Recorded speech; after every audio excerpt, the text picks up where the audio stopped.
Good day everyone, coming to you on a nice little rainy day today. Just busy with my Mazda. You'll probably see the videos where we balance the pistons and everything. So this is the engine that we basically got everything together. And in my rush to get everything done, all the excitement because race car and everything, I got the timing by the crank off by one tooth. Yeah, so I wanted to make a quick video while I'm at this because I see with the 1ZY there's not that much info on the internet about this.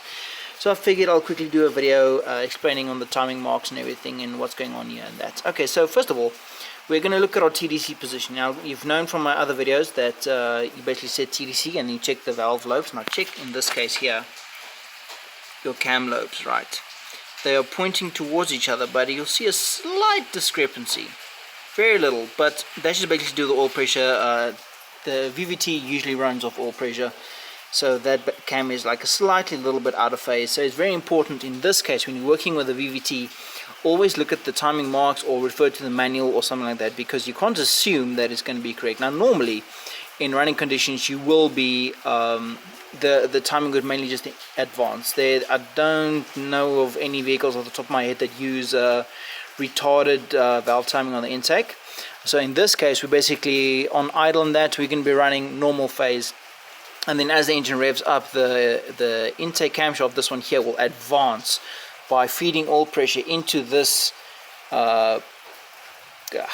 pulley here, and then that'll basically advance it. But under normal conditions and idle and startup and low RPM, your valve timing will be in phase. So your exhaust cams here is going to be on the firing position, so that's firing position, and then on cylinder 4. Let's see if I can get some views here. I don't want to shake the camera too much.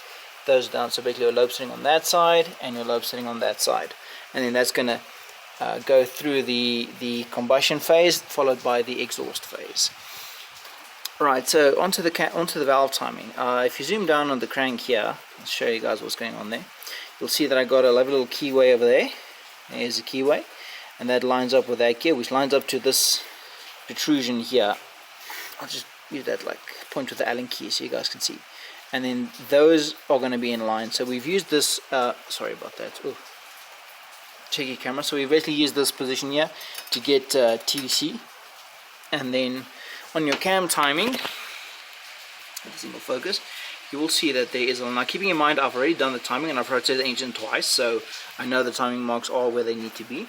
But let's zoom in here. You'll see that on the cam pulley here, just sorry about this carbon build-up, the engine's still running in from when I got it running. I have a good video on engine running coming up, but I shall post that when I have sufficient data. Okay, so this line here, right, so you see a line running there, it's going to have to be in line with the top of the cylinder head, this piece here. So if you look from the side, if you can bear a shaking camera for a little bit, you'll see that that line basically lines up properly with the head, right? You see the line coming down there, and then at the top of the head. So that's your intake cam that's in phase. And then at the back, you'll basically see there's the cam cradle, and then down here, you'll see that there's another line here. Let me just hold this thing better, because this camera's shaking quite a bit. Right, so you see right there in the center of the screen, this is the mark for your exhaust cam. Alright, so this is solid one, this is not variable valve. And then on this side, you'll see another line running there.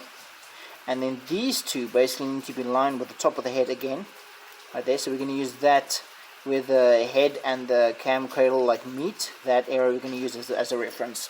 So if we basically drop this down to eye level height, you'll see that that line on the intake camshaft, the top of the head, and the exhaust camshaft lines up pretty well. And we're going to go to the back of the camshaft here and see around about there. It's a bit difficult to see with all this build up. The engine is still running in, and I haven't done I'm going to do an oil change after an engine flush once done, but around about there, let me zoom out a bit because I think it's too close, you guys can't really see that. Right, there you can see it now. So around about here there's another line there, that's your line, and then this is the top of the head. Right, now, so that's going to be your exhaust cam timing. Now, when you replace the camshaft with a new one, let's get this thing to focus again, you'll basically have timing marks on the chain itself. Right, so you'll have like a colored keyway here and a colored keyway there, like a brass, bronze, copper, and then one for the crank as well, which will have a positioning mark on that as well.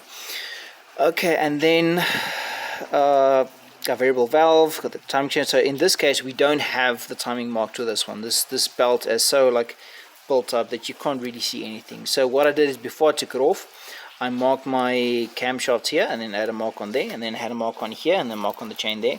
And the links in between these, let's count this. So that's 0 point.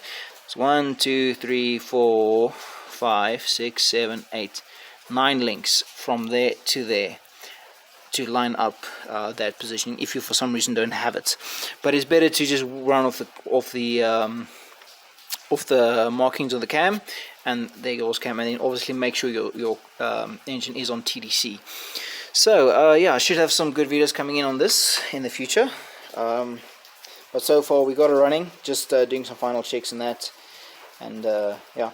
Okay guys, so that's how I'm going to wrap it up on there. I don't want the video to be too long, I just want to make it a quick video.